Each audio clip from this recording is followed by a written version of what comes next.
Look, at so many agents lose a listing before they even book the appointment because they stutter at the first sign of an objection. But today, you're going to hear exactly how to navigate those awkward silences and the no's to secure a more solid listing appointment, because it is so easy to talk to a willing seller, right? Someone who's calling you saying, hey, come sell my house. But when a prospect pushes back on commission or timing, that's where a lot of agents fold. And if you can't handle the heat on the phone, you'll never be invited to that kitchen table. So in this episode of the Uncommon Real Estate Podcast, host Chris Craddock, who cut his teeth on those prospects that pushed back, treats us to a live whiteboard session of role play where we are breaking down the precise language, the mindset shifts that are needed to treat every objection as a request for more information rather than rejection. Welcome to Uncommon Real Estate, where it's all about finding creative solutions for real estate agents and investors. In exclusive mastermind conversations with some of the brightest minds in real estate, you'll learn how to earn an extra 6 figures a year. Don't follow the herd. Be uncommon. Here are your hosts, multi-millionaire real estate agent and investor, Chris Craddock and Jeff Safright.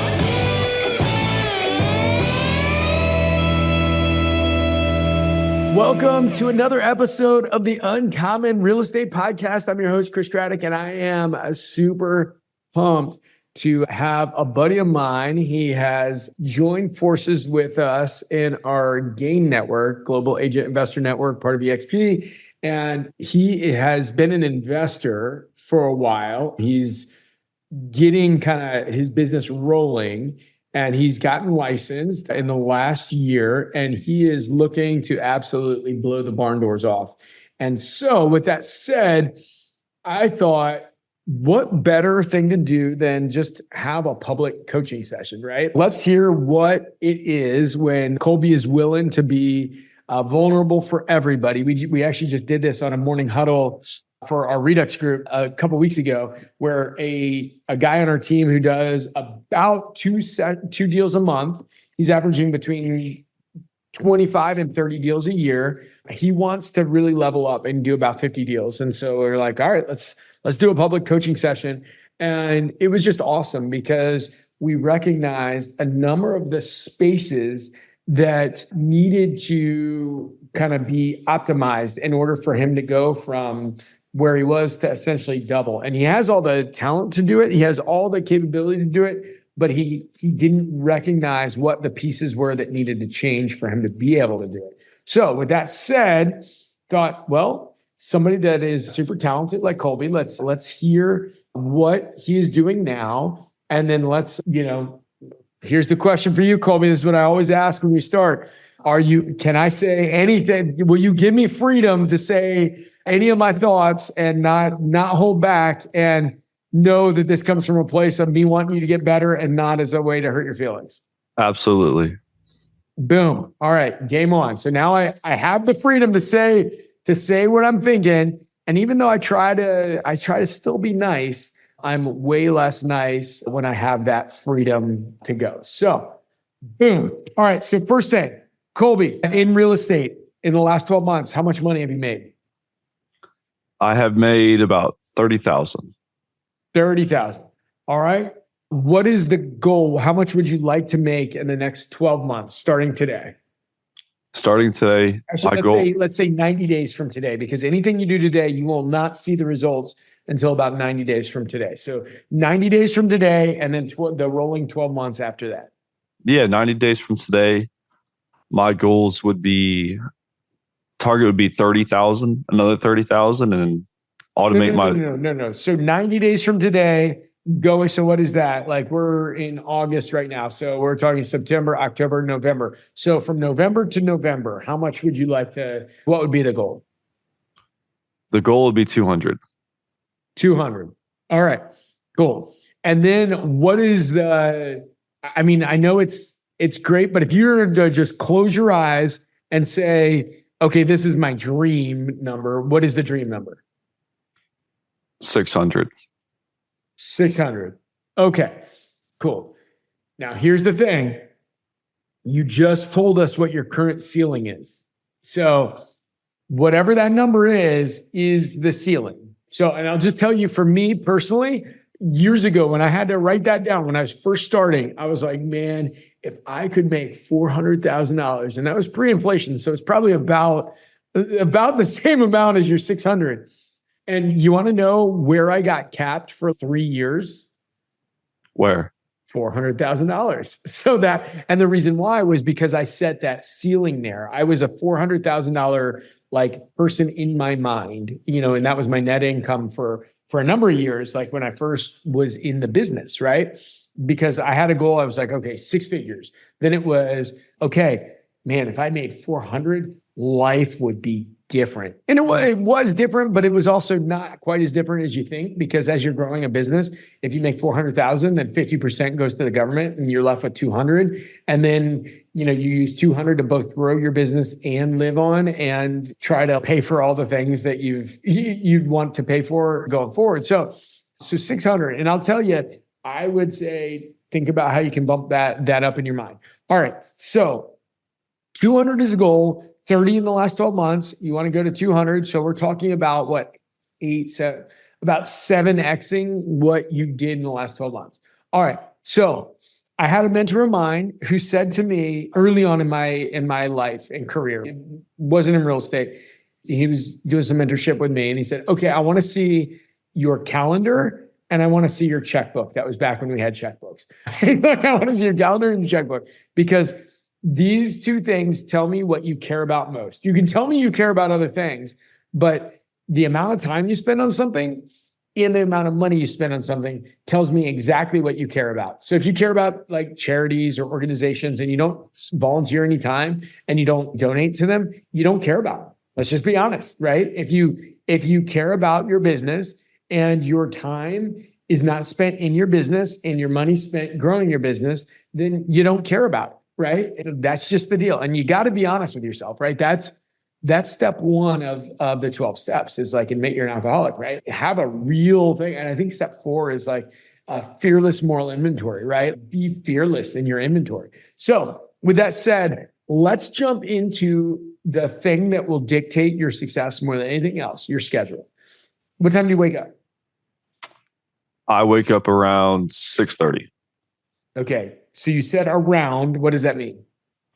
Set my alarm for 6:30, and I make sure I truthfully, I set it for 5:30, but having some struggles. So I get up no matter what at 6:30, no matter what, the latest is 6:30. Okay. So let's start with the first conversation here. So you set your alarm for 5:30, but you don't get up at 5:30. So you're telling me the first thing you do in the morning is you break your promises to yourself. Exactly. So that was one of the habits I decided a few years ago was, actually, I think it was last year, beginning of last year, was I will never hit snooze again. And I haven't hit snooze since. And man, there have been mornings that I am dragged. But oh, yeah. I'm not going to be a promise breaker. I'm a promise keeper. That's who I am. I keep my promises. And inside, I know that I'm starting my day like that. So, bro, if you want to start winning, like, you're never going to keep any of the other promises if you start your day by breaking promises. So either set your alarm for 6:30 or set your alarm for 5:30, but don't hit snooze anymore, right? Mm-hmm. Are you at a place where you're ready to make a commitment like that, or is that? Yeah, 100%. 100%. Okay. So what is the commitment? The commitment is to get up at 5:30. Don't hit snooze. Get my butt up. Okay. Start my day off with a win.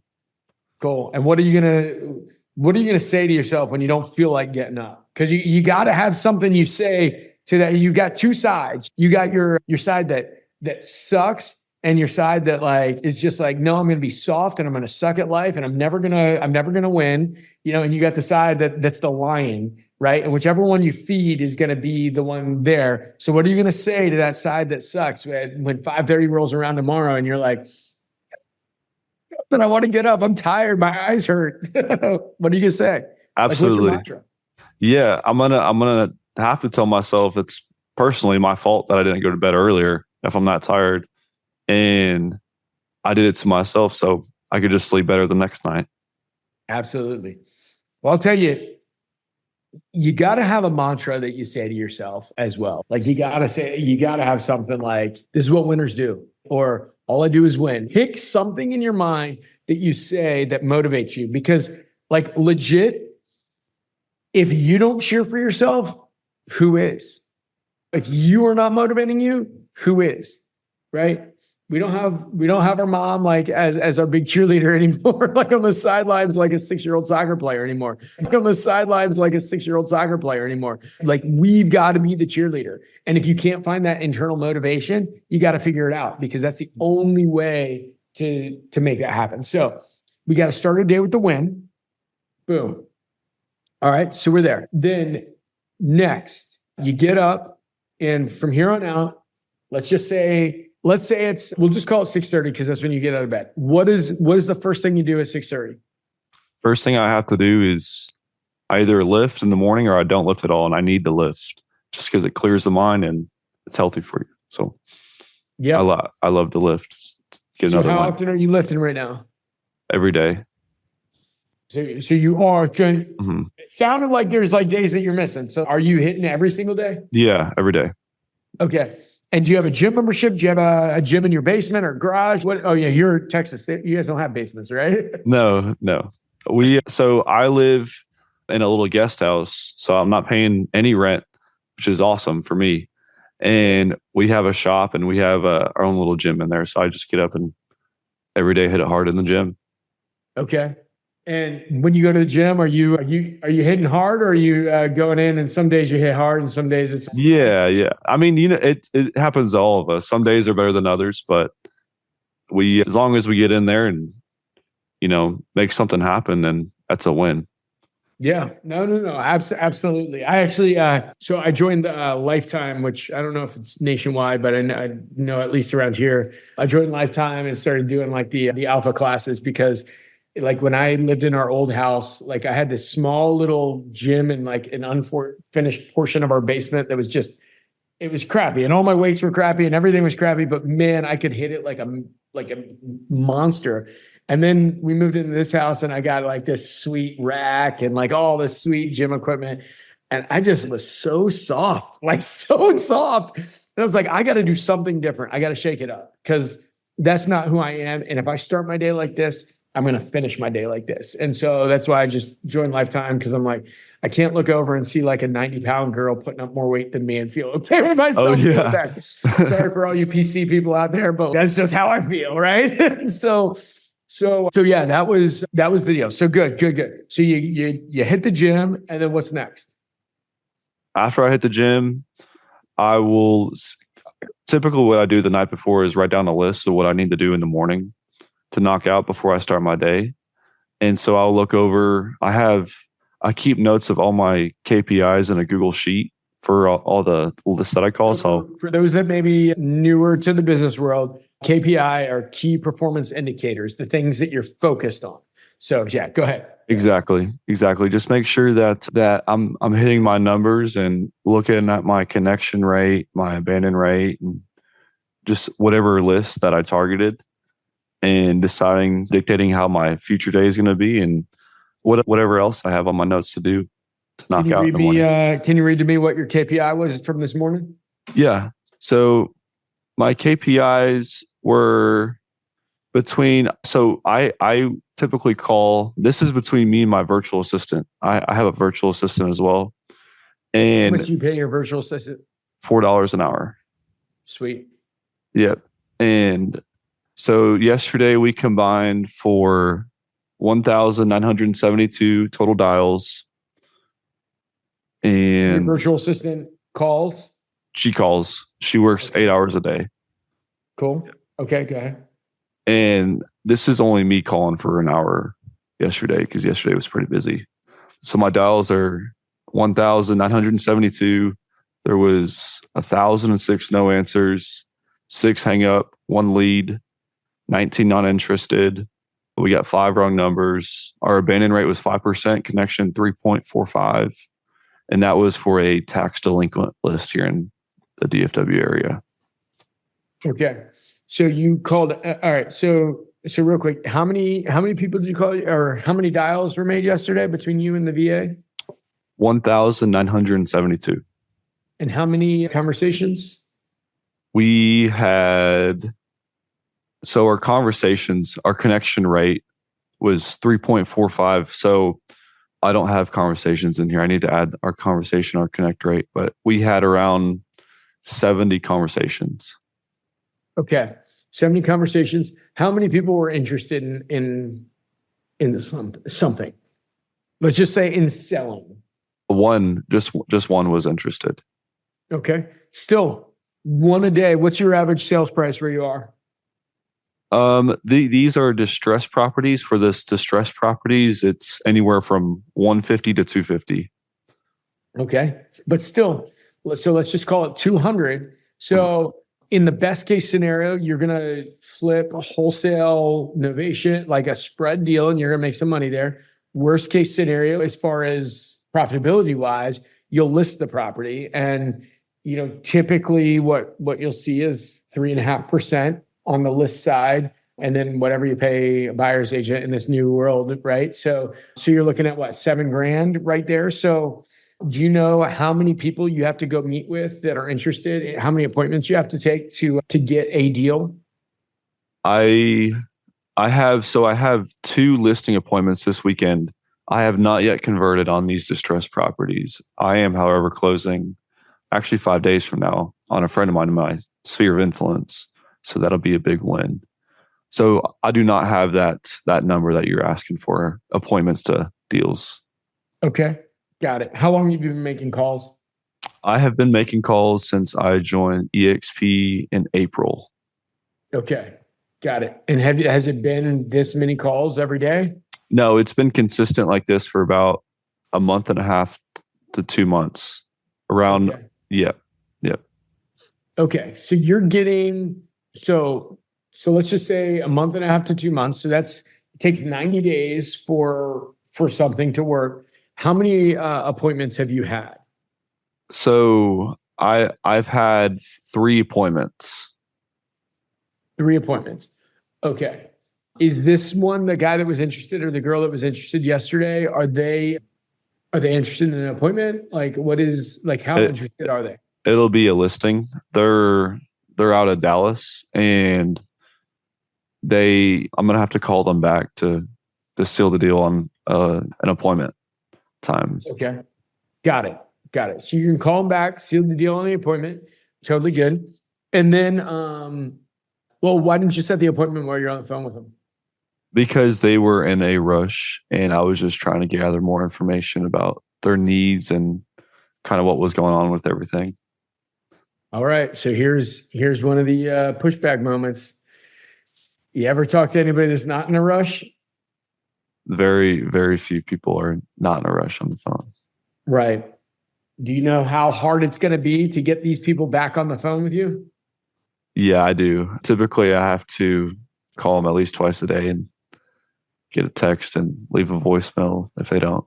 Do you know how many hours not setting the appointment while you're on the phone with them has cost you? I do not. It's probably going to be somewhere between 45 minutes and 3 hours. When you think about calling, when you think about the headspace you have to get in, when you think about looking at the CRM, all of the different pieces, it just takes so much headspace. So let's role play it. We've had the conversation. You want to sell and you're trying to get off the phone. Go ahead.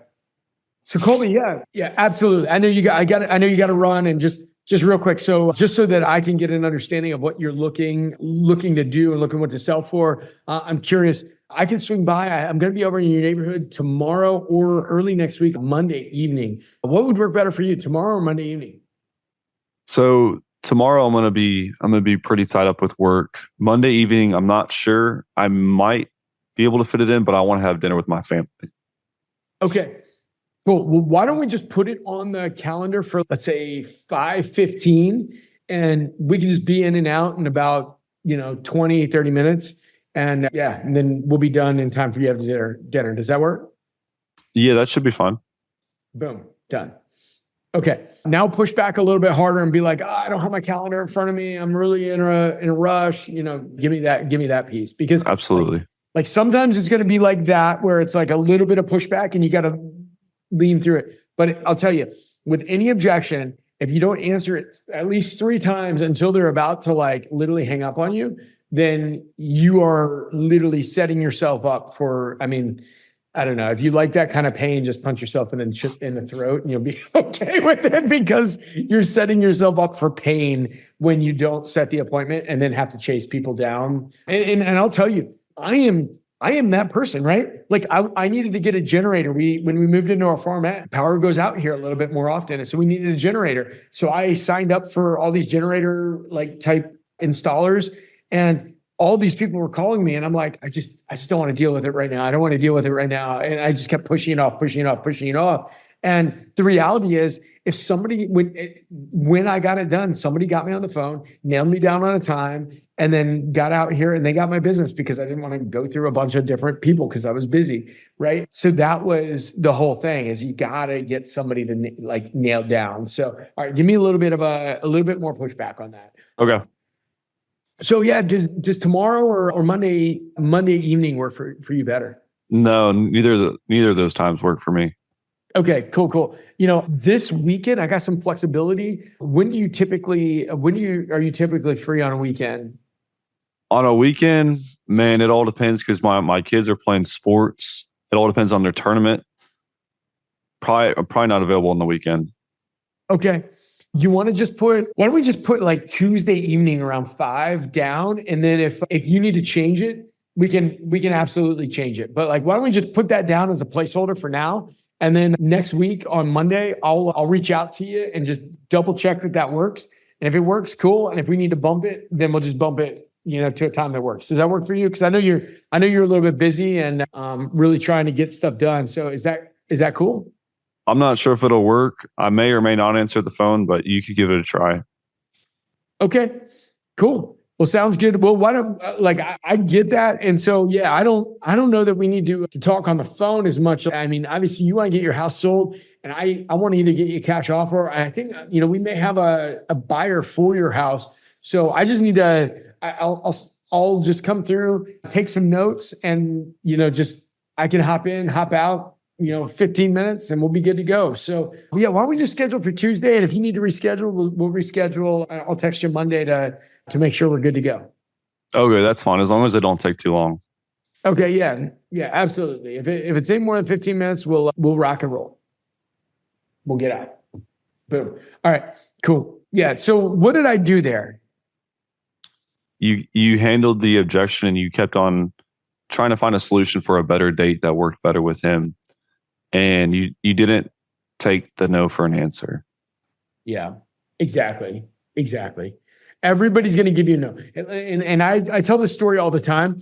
I went to a wedding, right? And, I need to get slightly custom stuff just because, just my build, off the rack doesn't work for me very well. And I went to a wedding, and sure enough, I tore a big the seam in my butt, right? Just tore it. And we were heading to the reception. And so there was a mall literally right across from the reception center. And I'm like, dude, I'm just going to go in. And I saw a big JCPenney sign. So I just ran into JCPenney. I'm like, what can I get that will fit and match my suit? And I walk in, and the salesperson walks up and he's like, hey, can you help me? And you know what I said to him? Like, I said, just guess. What do you think I said to him?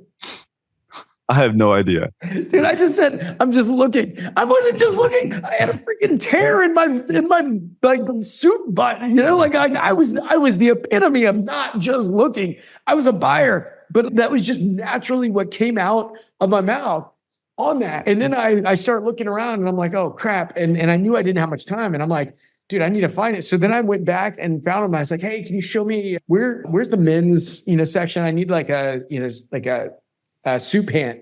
And then they brought me in, showed me all the different options, and I found something that fit. And I told them what happened, and I found something that fit. But literally, I thought about that, and I'm like, why did I say I was just looking, just naturally? Like that just came out of my mouth because I just didn't want to deal with the hassle, right? And that's where people are. And even though they need your help, they're going to say the equivalent of I'm just looking, or not now, not now, not now. And that's where the winners are able to figure out, just like the generator people, they nailed me down on a time. Like when you can nail people down on a time, it's going to save you. Imagine that times the next 25 conversations. How many hours of follow-up you're going to have to do versus just get something nailed down. And even if they cancel on you later, like that's the whole thing. And I'll say one last thing, and then maybe we'll do a part 2 of this because we didn't really even get far into the day. But here's the other thing. Never call and just confirm an appointment.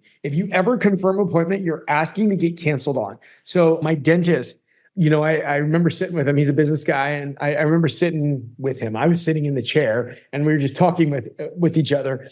And I was like, hey, I get the automated voicemails from you or the texts from you that have no reply all the time. I was like, I'm just curious why you send those like that. And he was like, oh, because we found that whenever we called to confirm, people would just cancel on us all the time. So we send the message where people can't reply, so they can't cancel, but they're also reminded that it's there. And he said our cancellation rate went down by more than 50% when we stopped giving people the opportunity to cancel. And I was like, oh my gosh. Last thing I'll throw out there, we partner with a company called Express Home Buyers, where they would send their listing appointments to us. And all of a sudden, we went from closing like a set to met rate of over 80% to a set to met rate of less than 20. And we had no idea why.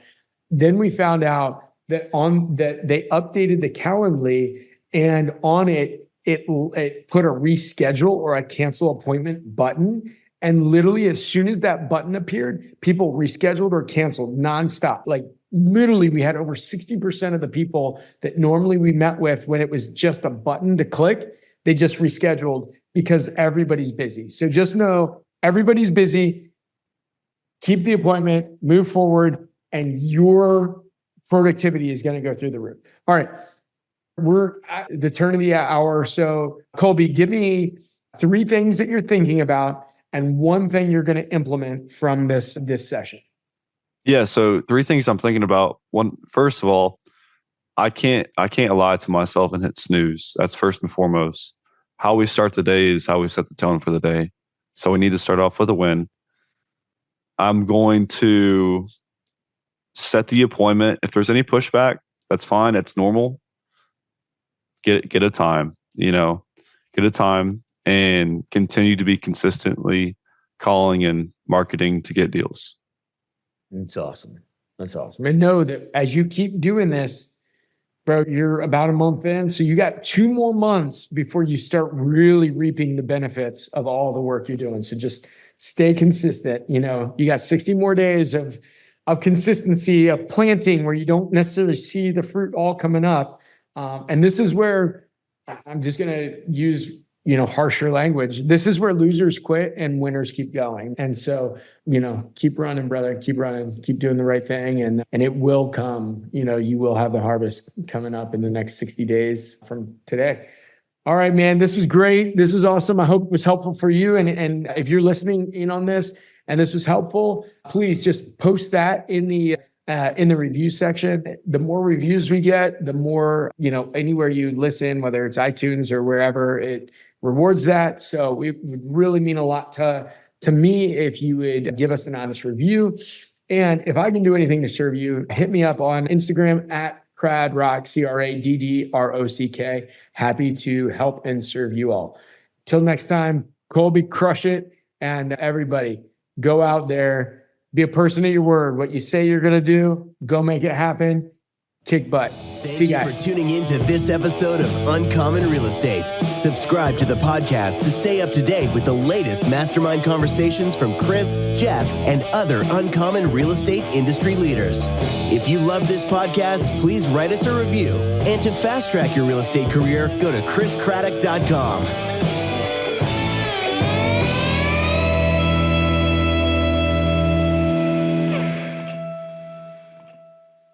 Look, now more than ever, you need battle-tested scripts that actually move the needle in today's market. So remember, the goal of your call isn't to sell the house, it's to sell the appointment. So don't over-explain everything. Just get that meeting 1 step at a time. Now, your role for this week. I want you to find a role play partner and share this episode with them, and then work the script until it starts to sound natural, past the point of it feeling rehearsed. And if you want to have more of these live role plays like this, subscribe right here to KGCI Real Estate on Air. Leave us a 5-star review and tell us what's the one objection that always trips you up, and we'll get you that support. I'm Ian Wheatley. This is KGCI Real Estate on Air.